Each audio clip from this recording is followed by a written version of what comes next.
It went from high anxiety to controlled pandemonium, going from the last week to the last few days till the very end. What we needed to do is just make sure that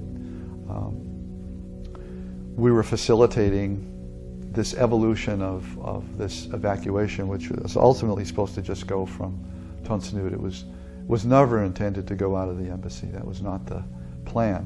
There was a lot of havoc and disarray in the streets. People knew what was going on. Things were happening. People were starting to come to the country. Da Nang fell, and that was it. It just de-escalated. Everything went downhill from there. After Da Nang fell, you could hear sporadic artillery fire in that direction. You could see it in the people within the city. There was a lot of panic. You could feel it. The end was near, and especially as the communists advanced, and the key to the whole war all the time was the Central Highlands. And when the Central Highlands fell, that was it. We knew that time was shot. People were beginning to mass around the U.S. Embassy compound. 1,600 hours. I was posted to the ambassador's residence as a radio communicator. We received word about 10 p.m. that night that we would not be relieved, that we were there for the overnight watch as well.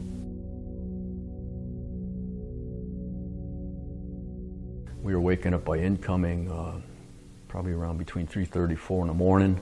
They really hit the ammo dumps or fuel dumps at Tonsanut Air Base. And the sky was just on fire. I remember going to the bunker, in that area there in the patio of the residence, and looked up in the sky, and the whole sky was just on fire. That night, the airport was getting hit hard. They were getting hit with artillery, and the airport was getting hit with rockets. We had heard that there was some ground engagement out in the periphery.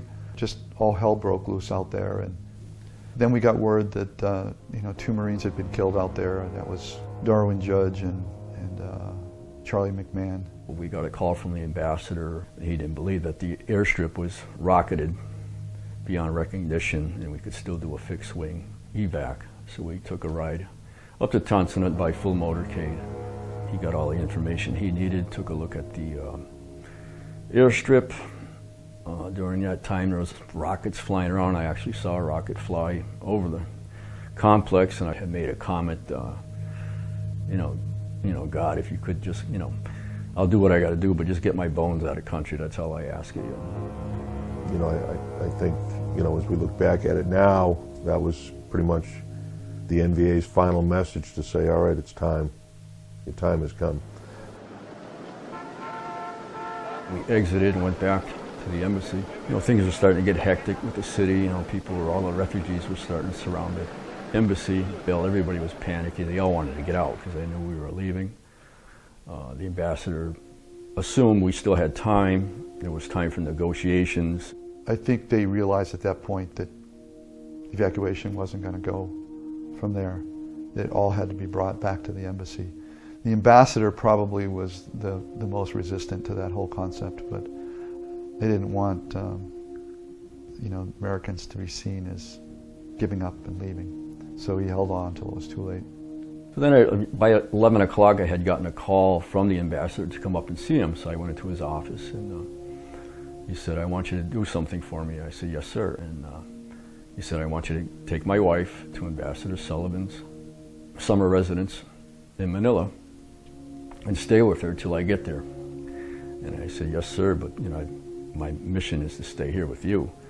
And that's what I really wanted to do. I wanted to see it through, but he was pretty stern about it. He said, this is what I want you to do. I'm asking you to do this for me. So I followed the order. I took his wife, and I was evacuated probably before noontime with his wife and a couple other staffers' wives. We ended up landing on the command ship for the U.S. 7th Fleet, USS Blue Ridge, and we stood there and waited for the ambassador to come back. The 9th Amphibious Brigade from one of the ships was called in to support us. And this is all around the time they decide, okay, it's going to happen here. I want to say the first choppers that did arrive, That's when they brought in Marines from the fleet.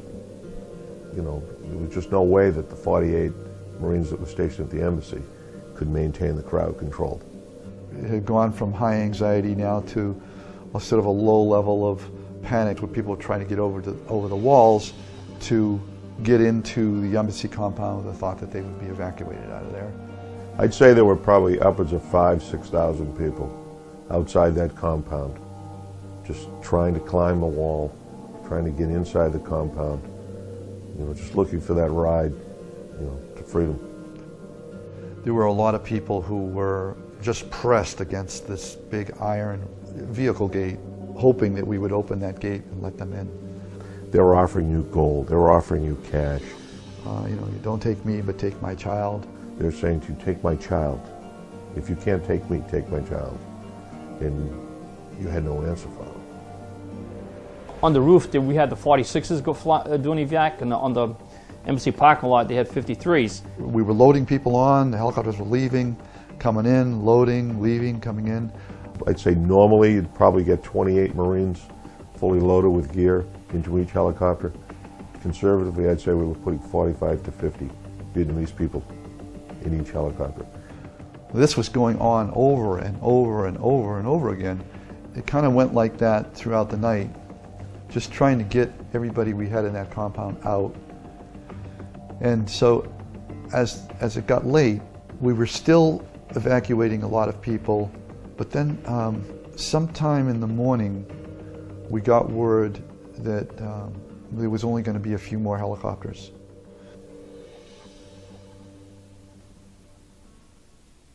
Word came down that we were no longer doing lifts of Vietnamese personnel. It was get the last remaining troops off the ground. Ambassador Martin had to go, and if he didn't want to go, they were going to arrest him and take him. The ambassador left. It was between 4:30 and 5 in the morning. Top Valdez gave the word that we were going to slowly pull back from the perimeter. We formed 3 arcs around the main door of the embassy. And we just slowly backstepped into the embassy. As we moved back toward the door, all the people who were staged to go realized that we were leaving. And so they rushed the door. Closed the gate behind us when we had a head count, knowing that we had everybody inside. We left probably 450, maybe 500 people selected to get out. We left them sitting in the corner of the lot. We made our way back into the embassy, closed the door, and we made our way up the stairwells. So we get all the Marines are now out on the rooftop, and the decision was made. All the support Marines go first. That's kind of like, this is our ship, you know, we're the embassy, this is our embassy, we go last. So now the helicopters are coming in. The Marines that are on the roof are being staged, and they're going up to the helipad, and then they're being flown out. We heard this large crash, and when we looked over the wall of the roof, we'd seen that they had taken the fire truck. They drove the truck through the door. Blew the doors down, and they started running up to when they knew where we were. They started going the stairs, flying up. On the rooftop, there were these very large, old-fashioned fire extinguishers. Took some lockers, and we rolled them over along with these fire extinguishers against that door, so they couldn't open, remembering that the door opened in. We threw CS, gas grenade, you know, we threw a couple of grenades in there just to get them to breathe that, and hopefully they'd back off and go the other way. There were a number of helicopters that come in. We got some more of those support Marines out. And then the helicopters just stopped coming.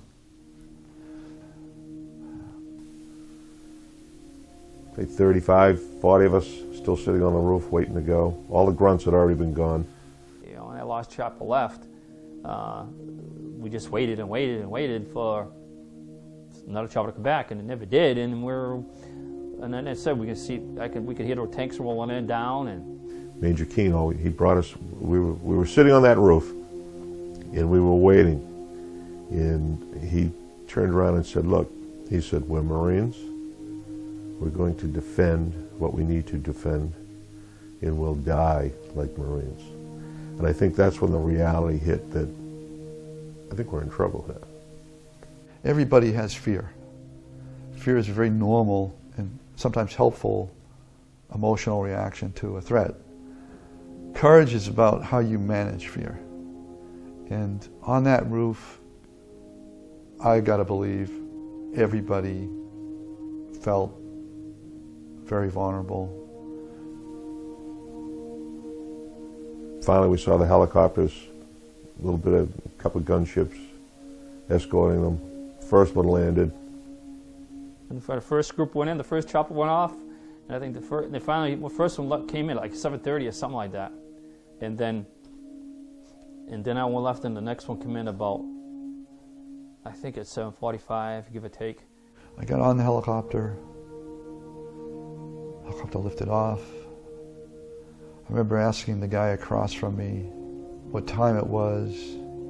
He said it was, I remember he said it was 07:35.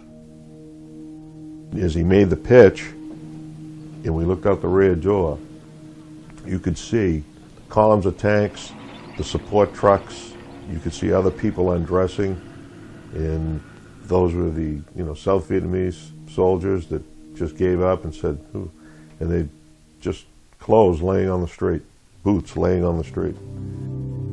A lot of people still at the embassy. People still tons of people, but I imagine once they saw the last one off, that they said, "Oh my God, we're gonna be left. We're left here." So when we landed on the ship, I felt, okay, we're safe now. I remember going down below to the hangar deck. That hangar deck was a sea of humanity. I mean, it was just women and children. It's all full of Vietnamese refugees. It was absolutely amazing. You knew you were leaving, and it was a terrible way to leave, the way we had to go, leave a lot of people behind and leave the country. We were allies, and we just pretty much picked up and left.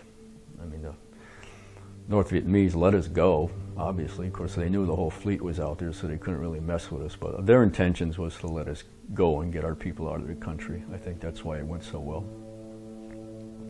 You just turned your back and you walked away. Essentially, we're probably 10 lifts away from finishing, the job, so to speak. When I think back on it, what I think is we very successfully fulfilled our mission. It all fell apart around us, but we didn't fall apart. We did what we were trained to do. And for that, myself and I hope all Marines are very proud of that.